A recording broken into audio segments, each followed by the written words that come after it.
Hello বন্ধুরা, Bangladesh electronics 3.0 পক্ষ থেকে সবাইকে জানাই স্বাগতম। বন্ধুরা, আজকে আমাদের সামনে একটা রাইস কুকার আসছে।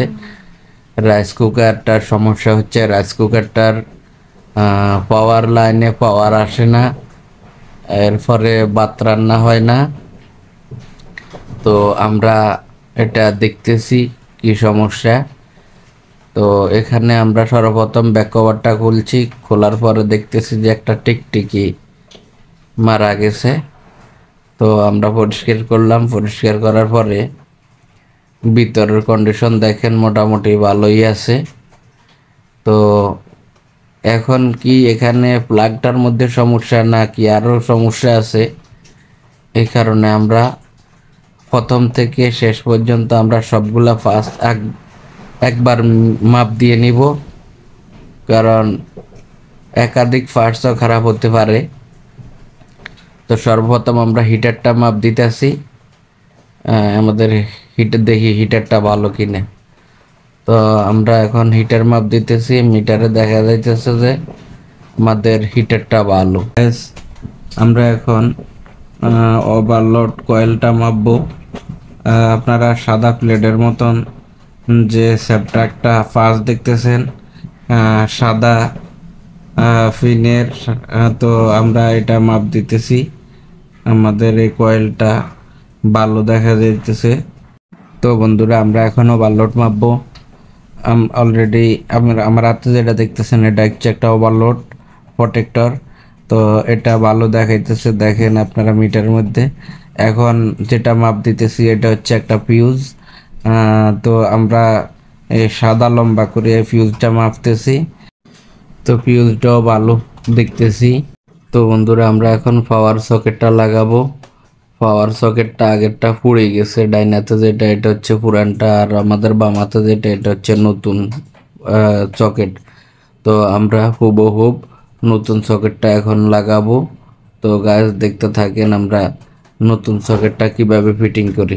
মক্কাটা আমরা নতুন লাগাবো। এখন নতুন লাগাই, এখন চালু দিলে এক চান্স আশা করি হয়ে যাবে। তো আমরা এখন নতুন সকেটটা লাগাইতেছি। নতুন সকেটটা লাগানোর পরে আমরা চালু দিয়ে আপনাদেরকে দেখাবো। তো চলুন বন্ধুরা, আমরা লাগানোর পরে আপনাদেরকে দেখাইতেছি। তো বন্ধুরা, আমরা এখন এটা ফিটিং করব। তো আমরা এটা ফিটিং করছি। ফিটিং করার পরে আমরা ব্যাক কভারটা লাগাইলাম। ব্যাক কভারটা লাগানোর পরে এখন আমরা আপনাদেরকে চালু দিয়ে দেখাবো। তো তো গাইস, আমরা অবশেষে রাইস কুকারটা ঠিক করতে সক্ষম হয়েছি। তো আমরা এখন এই যে পাওয়ার লাইনটা দিলাম। পাওয়ার লাইনটা দেওয়ার পরে দেখেন আমাদের ওয়ারম এই যে সিগন্যাল লাইটটা, এই সিগন্যাল লাইটটা জ্বলতেছে। তো আমরা এই লাইনটা যদি খুলি দেখেন ওয়ারম লেখাটা চলে গেছে। এখন আমরা যদি আবার দিই তো দেখেন এই যে ওয়ারম লেখা, এখানে লাইটটা জ্বলতেছে। এর আগে আমাদের যে আমরা সুইচটা দিলে এখানে যে একটা যেমন কুক রান্না করা, এই যে লাল সিগন্যাল লাইটটা জ্বলতো না। আমরা এখন রাইস কুকারটা ঠিক করার পরে এই লাইটটা আশা করি জ্বলবো, কারণ আমরা এখনও টেস্ট করি নাই, সরাসরি আপনাদেরকে নিয়ে আমরা টেস্ট করতেছি।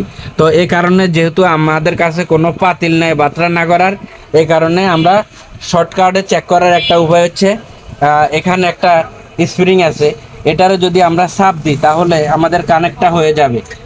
কারণ কি আমি আপনাদেরকে বলি, যখন আমরা কোনো পাতিল দিই তখন পাতিলে এটাকে নিচের দিকে চাপি ধরলে মানে কানেক্ট হয়। তো এই কারণে আমরা পাতিলের কাজটা করতেছি।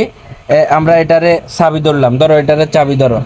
এখন যদি আমরা করি যে পাওয়ারটা দিই, অর্থাৎ আমরা স্টার্ট করি, তখন আমাদের সিগন্যাল লাইটটা জ্বলার কথা। যদি আমাদের সিগন্যাল লাইটটা জ্বলে তাহলে আমাদের রাইস কুকারটা 100% ঠিক হয়ে গেছে। তো গাইস, আমরা শুরু করছি। 1 2 3 রেডি। দেখেন আমাদের অলরেডি সিগন্যাল লাইটটা জ্বলতেছে। আর এই সিগন্যাল লাইটটা জ্বলার কারণে আমাদের এখানে যে প্লেটটা দেখতেছেন এই প্লেটটা গরম হবে। প্লেটটার উপরে পাতিল থাকবে, তখন পাতিলে গরম হবে।